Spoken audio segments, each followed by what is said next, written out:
सबसे पहला जो क्वेश्चन है आपके स्क्रीन पर, ये 41 से साथियों है। कक्षा 4 की एक शिक्षार्थी एक पठन सामग्री पढ़ लेती है और उस पर आधारित कार्य भी कर लेती है। यह सब अपनी मां की मदद से कर पाती है।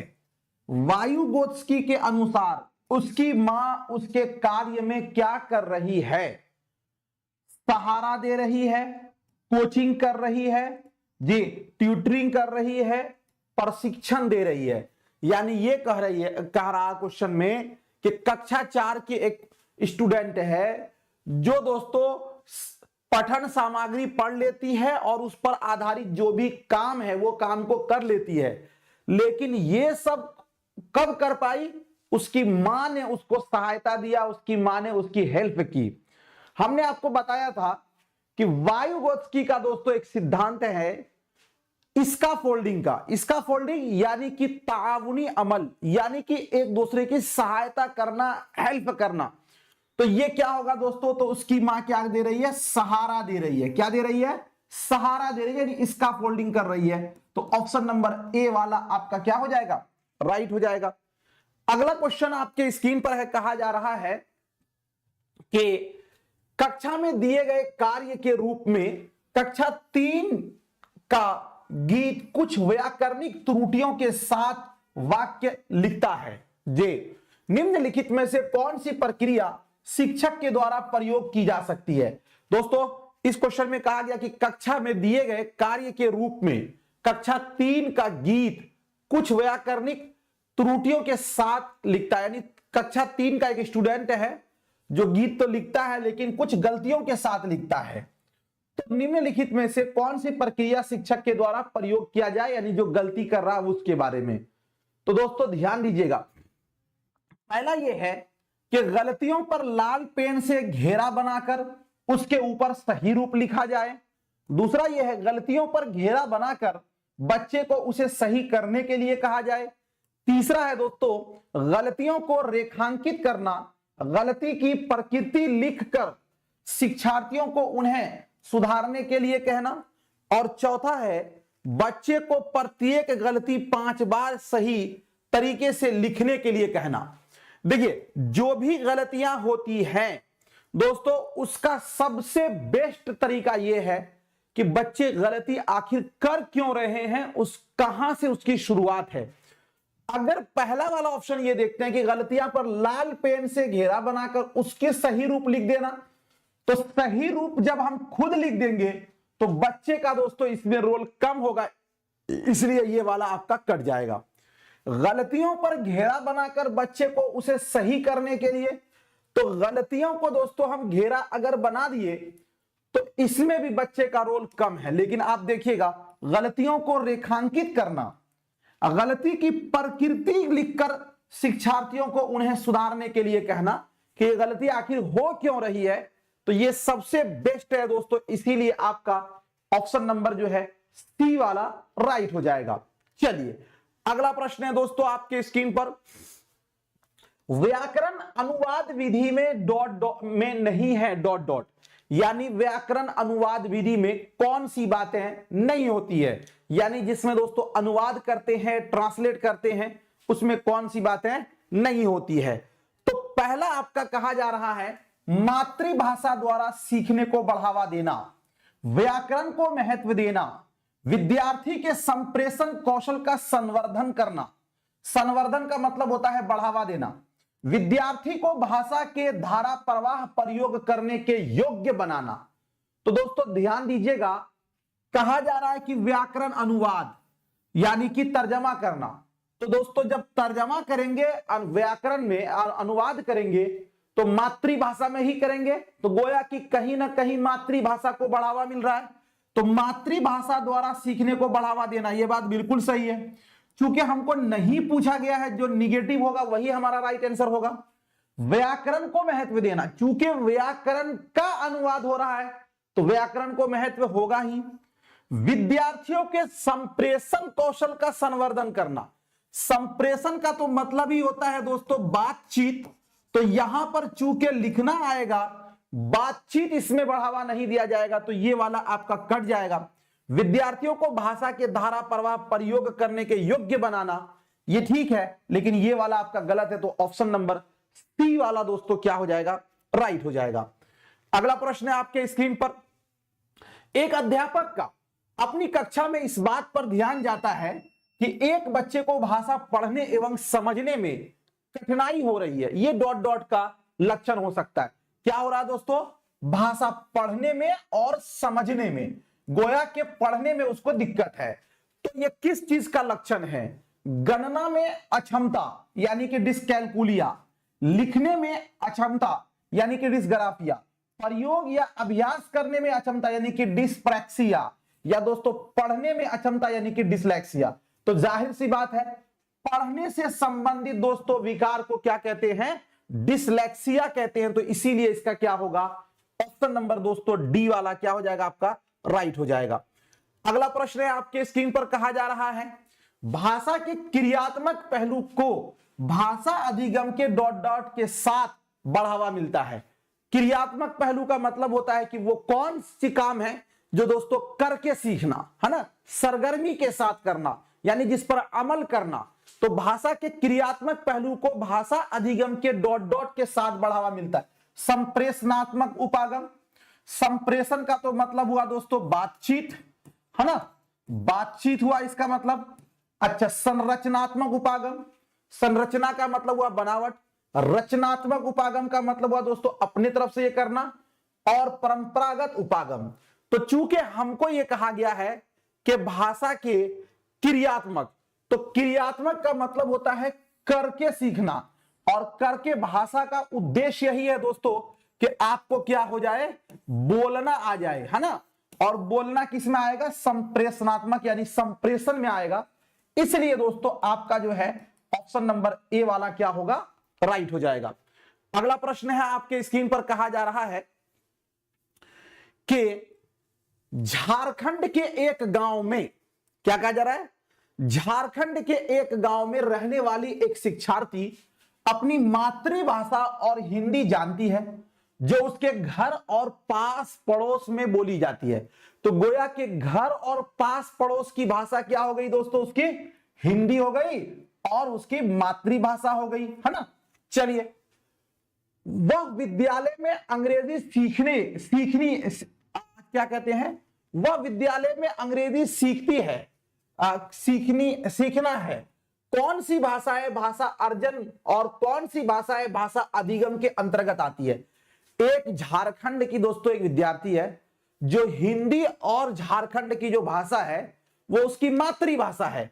तो जाहिर सी बात है हिंदी और दोस्तों क्या है, तो उनकी मातृभाषा है। तो जब ये मातृभाषा है तो इसका क्या करेगी, वो अर्जन करेगी। और उसके बाद दोस्तों वो अंग्रेजी सीखती है तो अंग्रेजी उसकी द्वितीय भाषा हो गई। तो अंग्रेजी जो है, जो दोस्तों द्वितीय भाषा है, इसका वो क्या करेगी, तो अधिगम करेगी। हम लोगों ने पढ़ा है कि जो द्वितीय भाषा होता है उसका हम लोग अधिगम करते हैं और हिंदी उसका अर्जन हो गया। तो हमको कहा गया कि भाषा अर्जन और कौन सी भाषा अधिगम के अंतर्गत आती है। पहला कहा गया दोस्तों इसके अंदर मातृभाषा और हिंदी भाषा भाषा अर्जन के अंतर्गत आती है। तो बिल्कुल सही बात है कि मातृभाषा और हिंदी, तो हिंदी तो अर्जन में ही आएगा चूंकि वो पहले से जानती है, परिवेश से जानती है। तो ये वाली बात बिल्कुल सही है। अंग्रेजी भाषा अधिगम के अंतर्गत आती है, तो अंग्रेजी अधिगम के अंतर्गत आती है, ये वाली बात भी बिल्कुल सही है।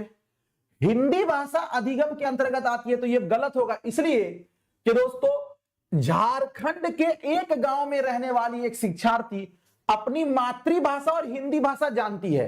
तो जो हम पास पड़ोस से जो भाषा सीखते हैं वो दोस्तों हमारी जो है अर्जन होती है। जैसे हम बिहार के, यूपी वाले, झारखंड वाले हमारी हिंदी जो है वो दोस्तों हम उसको अर्जित करेंगे।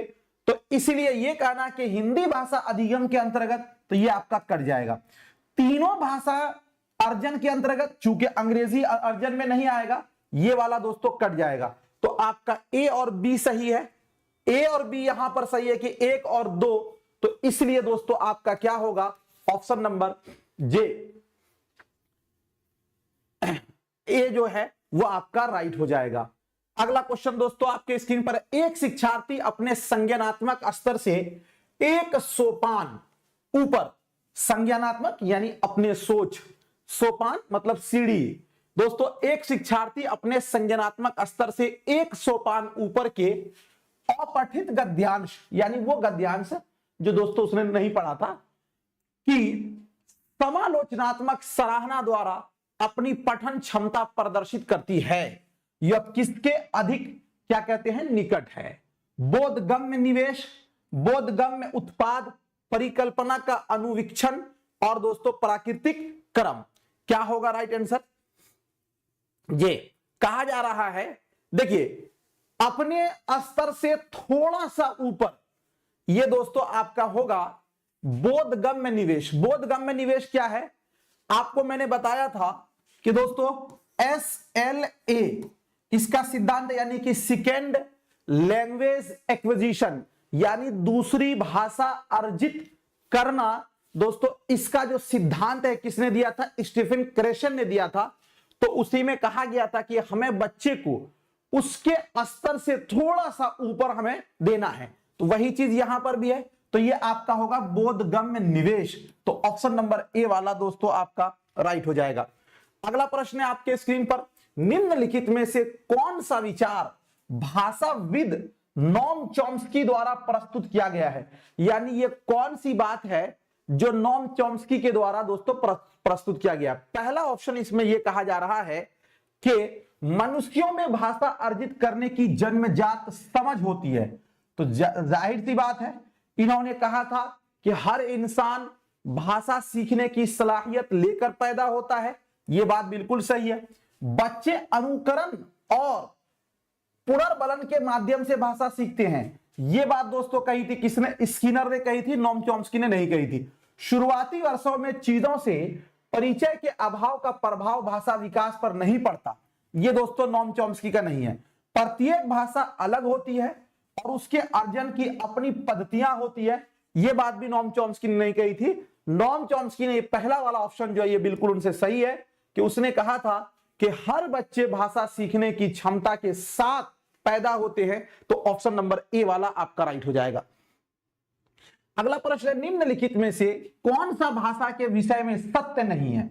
यानी भाषा के विषय में कौन सी बात जो है वो सही नहीं है, ये आपको बताना है।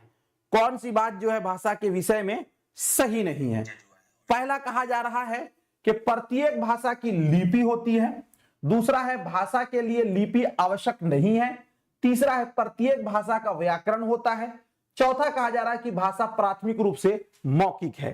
कौन सी बात जो है दोस्तों सही नहीं है, इसके बारे में आपको बताना। देखिए पहले आप एक चीज समझ लें, भाषा जो है ना, भाषा कहते किसको है दोस्तों? तो भाषा कहते हैं कि जो मनुष्य एक समाजी प्राणी है, इसको अपने ख्यालात, अपने जज्बात दूसरों तक पहुंचाना, दूसरे के ख्यालात, दूसरों के जज्बात को समझने के जो बीच का माध्यम है, उसे कहते हैं भाषा।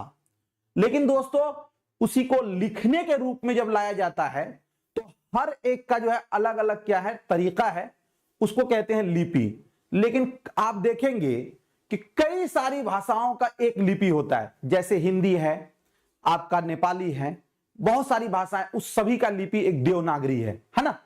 तो ये कहना प्रत्येक भाषा की लिपि होती है, तो ये आपका क्या होगा? गलत होगा कि प्रत्येक भाषा की लिपि नहीं होती है। भाषा के लिए लिपि आवश्यक नहीं है, यह बात बिल्कुल सही है, क्योंकि दोस्तों उसके लिए लिपि का होना कोई जरूरी नहीं है। प्रत्येक भाषा का व्याकरण होता है। तो दोस्तों व्याकरण का काम क्या है?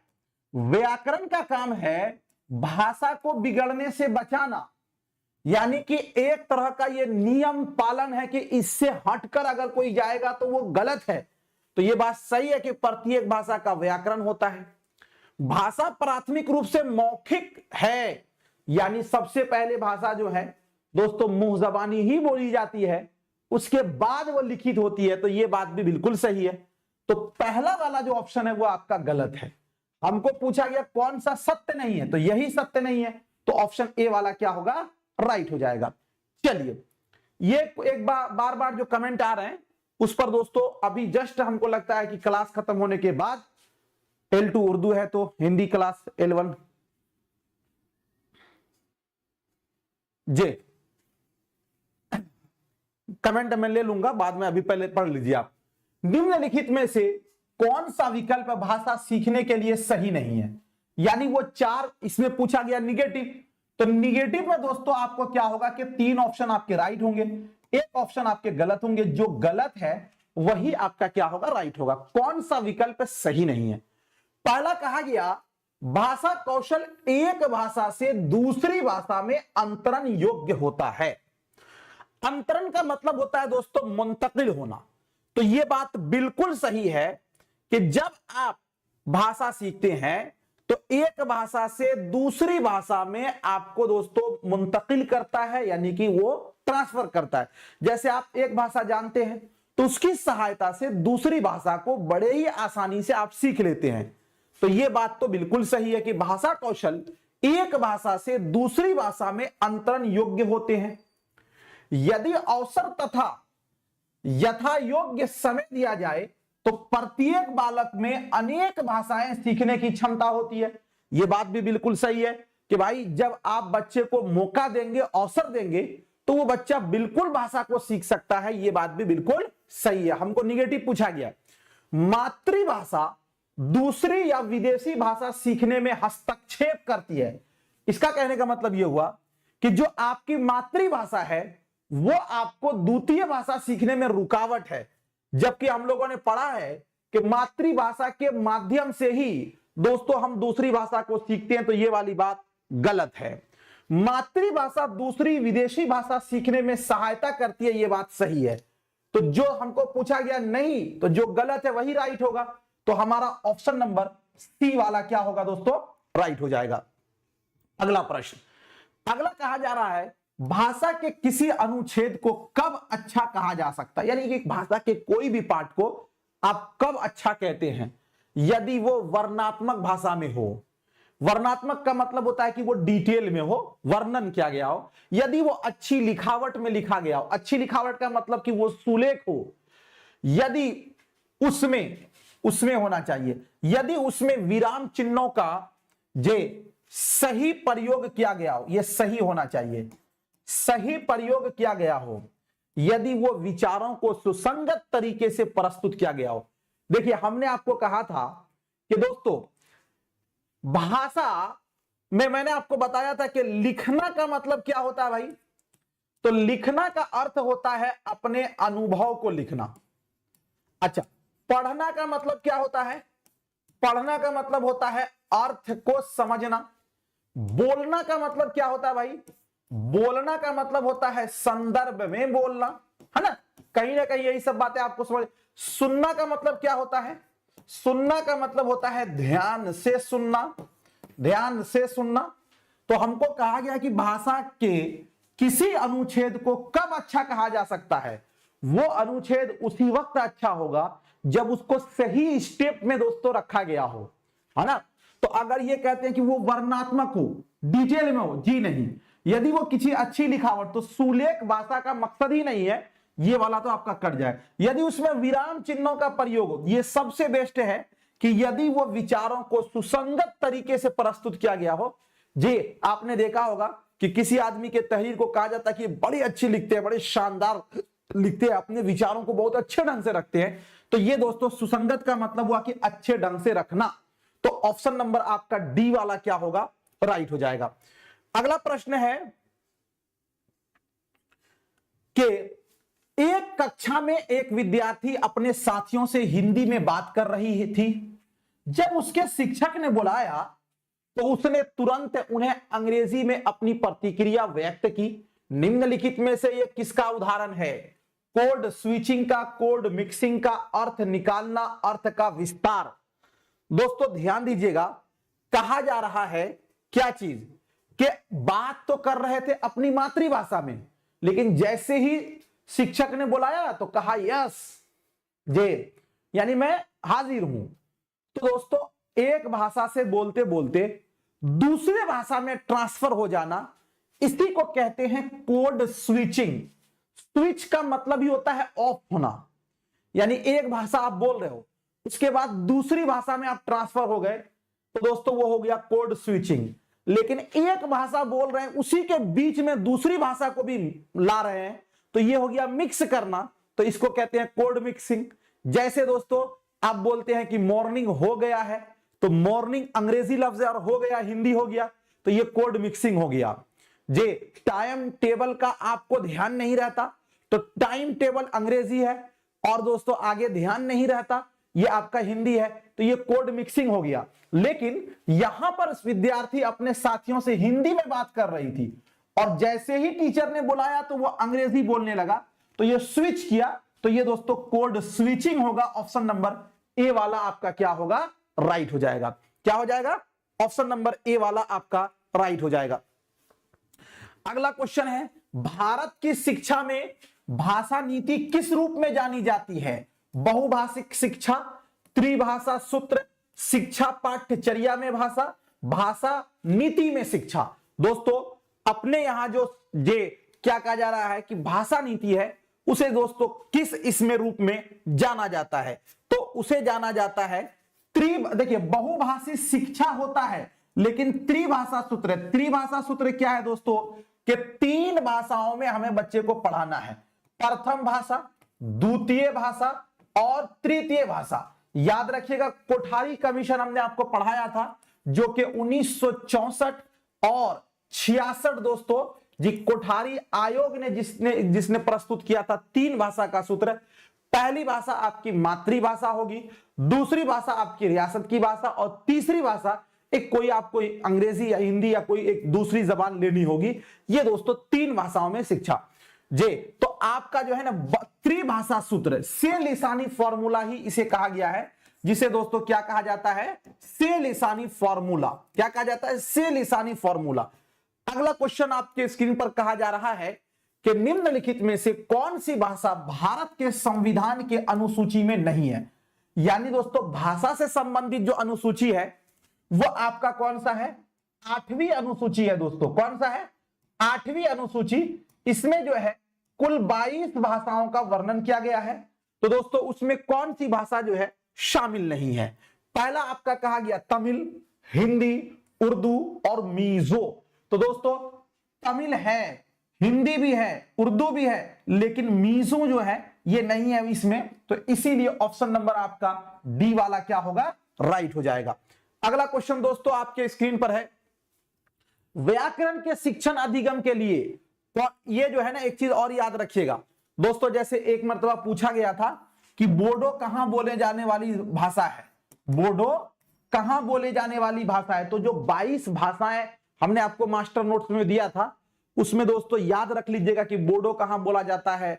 कुछ भाषाओं के बारे में जैसे कश्मीर में कौन सी भाषा बोली जाती है, तो ये ईवीएस का क्वेश्चन बनता है, क्योंकि कौन सी भाषा कहां बोली जाती है ये ईवीएस में बनता है और एक क्वेश्चन हो सकता है कि उससे आ जाए, है ना, तो उसको आप देख लीजिएगा। जैसे यहीं पर पूछा गया कि भाई अनुसूची में कौन सी भाषा नहीं है, अब जो पूरे 22 को याद किए होंगे तो आसानी से याद हो जाएगा।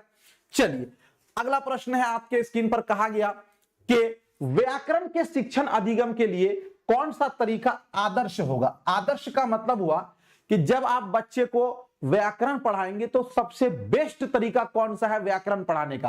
पहला यह है सहज भाव से चल रहे विमर्श में व्याकरणिक नियमों को प्रस्तुत करना और शिक्षार्थियों को उन्हें पहचानने का अवसर देना। मतलब यह है कि अच्छे तरीके से कोई विमर्श हो रहा हो, कोई बातचीत हो रहा हो, उसी में आप व्याकरण के नियम को प्रस्तुत कर दें, व्याकरण को बता दें और उसके बाद दोस्तों हम बच्चे को अवसर भी दें उस पर चर्चा करने का, उसको पहचानने का। मतलब यह है कि बात बात में बच्चे को हम व्याकरण पढ़ा रहे हैं, इसका मतलब यह हुआ, और उसको दोस्तों अवसर भी दे रहे हैं। तो ये वाली बात तो बिल्कुल सही है कि इसमें मिसाल से ये नियम की तरफ जा रहे हैं, यानी कि नियम से आप पहले ये क्या बोलते हैं, उदाहरण से नियम की तरफ जा रहे हैं, ये वाली बात बिल्कुल सही है। शिक्षार्थियों को पहले नियम बताना, फिर विस्तृत व्याख्या करना, फिर गतिविधि करना। पहले नियम बताएगा फिर विस्तृत व्याख्या, तो ये तो दोस्तों आपका निगमन विधि है और निगमन विधि को अमनोवैज्ञानिक कहा गया, इसलिए ये वाला आपका कट जाएगा। पहला वाला जो है वो दोस्तों आपका आगमन विधि हो जाएगा और आगमन को जो है ना जे अभी का जदीद तरीका कहा गया है, बेस्ट तरीका कहा गया, इसलिए ये वाला कट जाएगा। वाक्यों में नियम संरचित कर जितना अधिक संभव हो उसे अभ्यास करवाना, यानी हम पहले नियम, तो ये वाला भी कट जाएगा। नियम बताना और शिक्षार्थियों को नियम याद करने के लिए मदद करना, ये वाला भी दोस्तों आपका कट जाएगा। तो इसीलिए आपका ऑप्शन नंबर ए वाला बिल्कुल सही है और राइट हो जाएगा। अगला